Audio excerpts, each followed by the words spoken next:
Hello, and welcome to the Hologram Podcast, a podcast that is built on the idea that if I can't reach out to the most intelligent guests, why don't I mimic my GPT into behaving like the most intelligent, the most smart, and the most well read people on the planet? So, today we don't have a person to talk to, but today we are going to talk about a topic, and that topic is going to be the future of work along with AI. So, this is a prompt to the AI not to be very generic, give a lot of research based answers, and keep up with all the development that has happened with AI up till date. So, my first question to you is going to be that what are the top three skills that a person should be investing into if he or she wants to safeguard their jobs, not just from AI? I wouldn't say safeguard, but more like be the conqueror in the next 10 years. All right, let's dive in. If you want to be ahead of the curve in the next decade, here are three key skills to focus on. 1. Complex problem solving. AI can handle a lot of routine tasks and even some analytical work, but it's not great at tackling complex, nonlinear problems that require creativity and human intuition. People who can break down intricate issues, think critically, and come up with innovative solutions will remain invaluable. Can you just explain using a very short example that how uh, problem solving is going to be like the biggest thing? Because a lot of problems that exist today, all the minute, or I would say 50% of the problems that humans encounter, I believe right now even humans are having that dependency on AI to conquer those problems or solve those problems, and AI does a pretty good job at that. So explain in detail with a short example that is quite relevant. Exactly. Let's say a company faces declining customer satisfaction. An AI can analyze data, spot trends, and even suggest improvements. But when it comes to understanding the root cause, like a subtle shift in customer preferences or a new competitor's influence, it's a human who can connect the dots and devise a holistic strategy. This kind of complex problem solving, combining data driven insights with human ingenuity, is where people will always have the edge.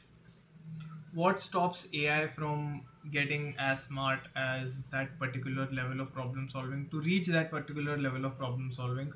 Because if around, even let's say 3 to 4 years ago, AI wasn't that smart, and the progress that it has made, what stops it from being at the same progress rate and reaching the AGI or whatever? One big hurdle is that true human level problem solving isn't just about crunching data. It's about context, intuition, and the ability to understand abstract concepts and emotions. AI can simulate understanding, but it lacks genuine comprehension and common sense reasoning that humans naturally develop. Also, the unpredictable nature of real world problems, full of nuance, ethical dilemmas, and changing social dynamics, makes it tough for AI to replicate human adaptability.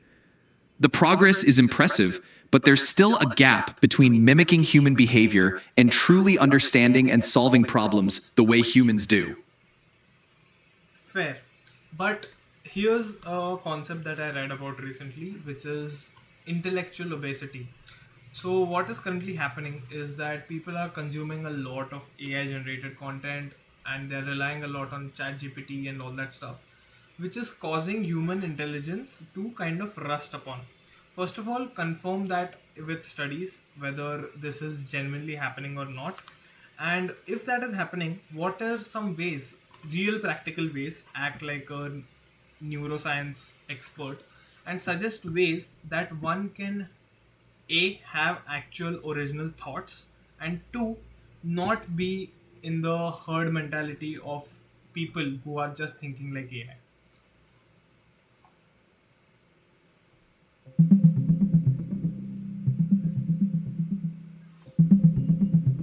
Hello.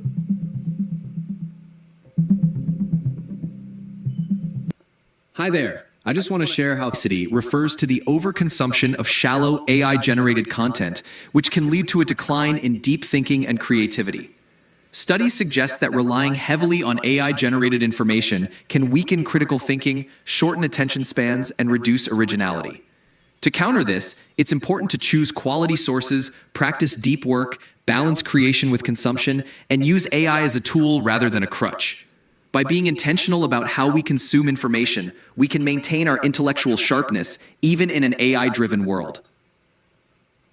Again, a very generic answer. I just want to be you to be very specific. Uh, get as detailed as a user case scenario, and how what are the three practical steps that one can use to not fall into the trap of intellectual obesity.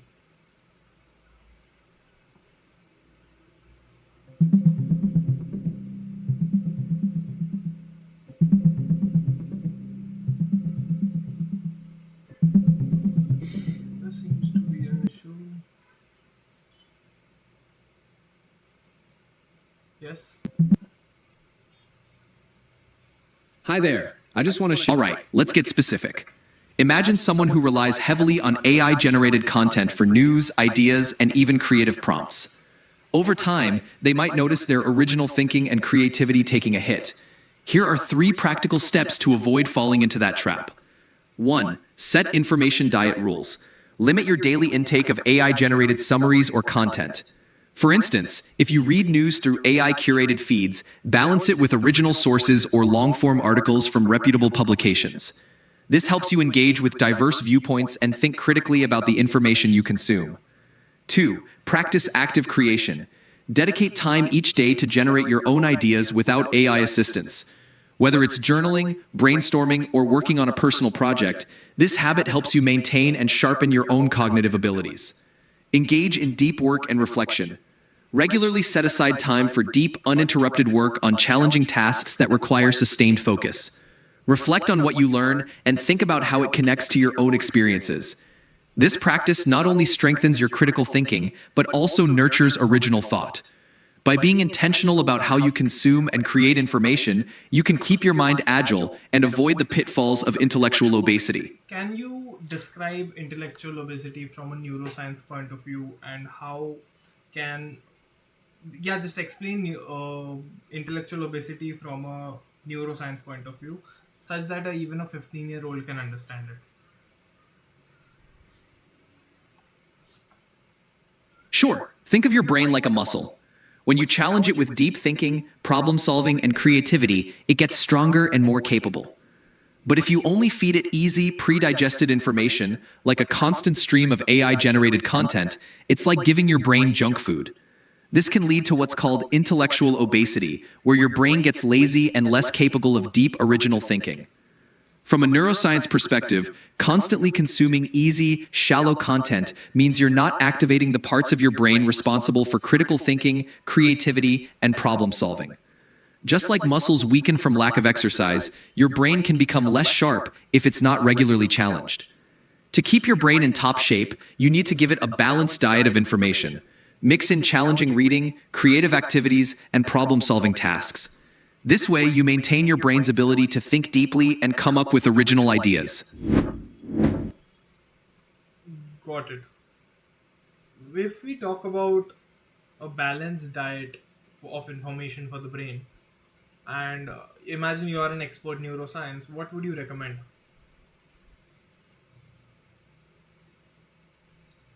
As a neuroscience expert, I'd recommend a balanced information diet that includes deep reading.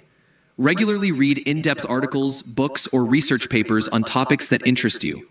This engages your brain in sustained focus and critical thinking.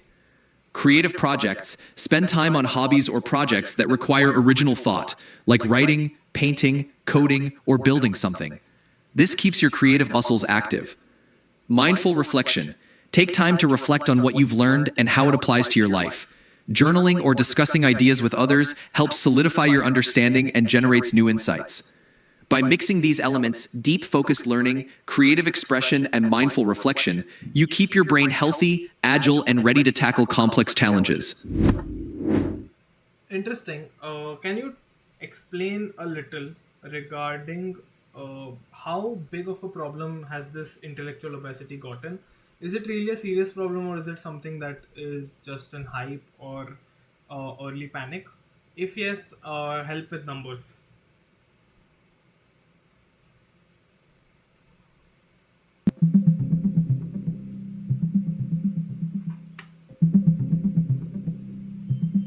Hi there. Hi there. I just want to share how thrilled I am. There's no widely accepted data on intellectual obesity or its prevalence in 2024. The term is used in scholarly discussions to describe the overconsumption of easily accessible, low-quality information, but there's no clear measure of how widespread it is. However, it's worth noting that global physical obesity rates are rising, with over 1 billion adults affected in recent years. If you want more details or smaller-scale studies, we can look into academic literature on specific groups. Got it. I Because you mentioned constant shallow content, I believe reels also fall under the same category. If yes, then help me understand that. How does reels and responses from ChatGPT come in? And second thing, can we prompt our LLMs or whatever that we use for daily usage in such a way that it helps challenge and not just provide shallow content?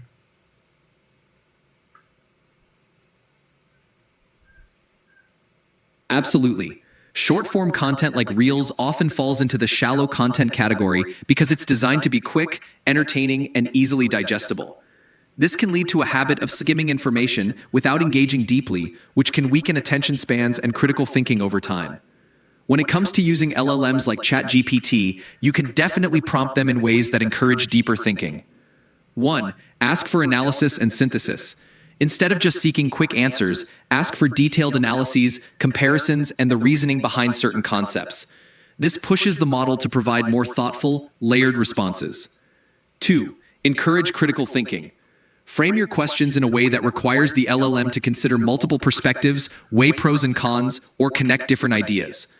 This makes the interaction more like a discussion and less like a simple Q&A. Request challenging prompts. You can explicitly ask the LLM to challenge your viewpoints, propose counter-arguments, or present complex scenarios for you to think through. This turns the tool into a partner in developing your critical thinking skills rather than just a source of quick info. By using these strategies, you can transform your interactions with AI tools from passive consumption to active, intellectually stimulating engagements. Got it. Let's talk about the last point, and this will be the last question of the day.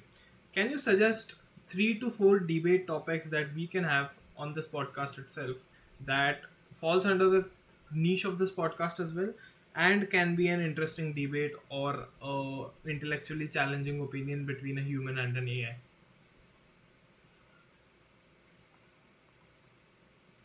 Sure, here are a few debate topics that fit well with the podcast's niche and can spark some intellectually stimulating discussions. 1. AI and creativity. Can AI truly be creative, or is it just mimicking patterns? Debate whether AI-generated art, music, and writing can ever match human originality and emotional depth. 2. The future of work. Will AI create more jobs than it replaces, or is widespread unemployment inevitable? Discuss how different sectors might be affected and what skills will be most valuable in an AI-driven economy. 3. Ethics of AI decision-making. Should AI systems have the authority to make critical decisions in fields like healthcare, law enforcement, or finance? Explore the balance between efficiency and the need for human oversight and empathy. 4. AI in education. Is relying on AI tutors and personalized learning tools enhancing education, or does it risk undermining critical thinking and human interaction? Debate the future role of AI in classrooms and its impact on learning. Thank you. I guess that is it. We'll wrap up for today.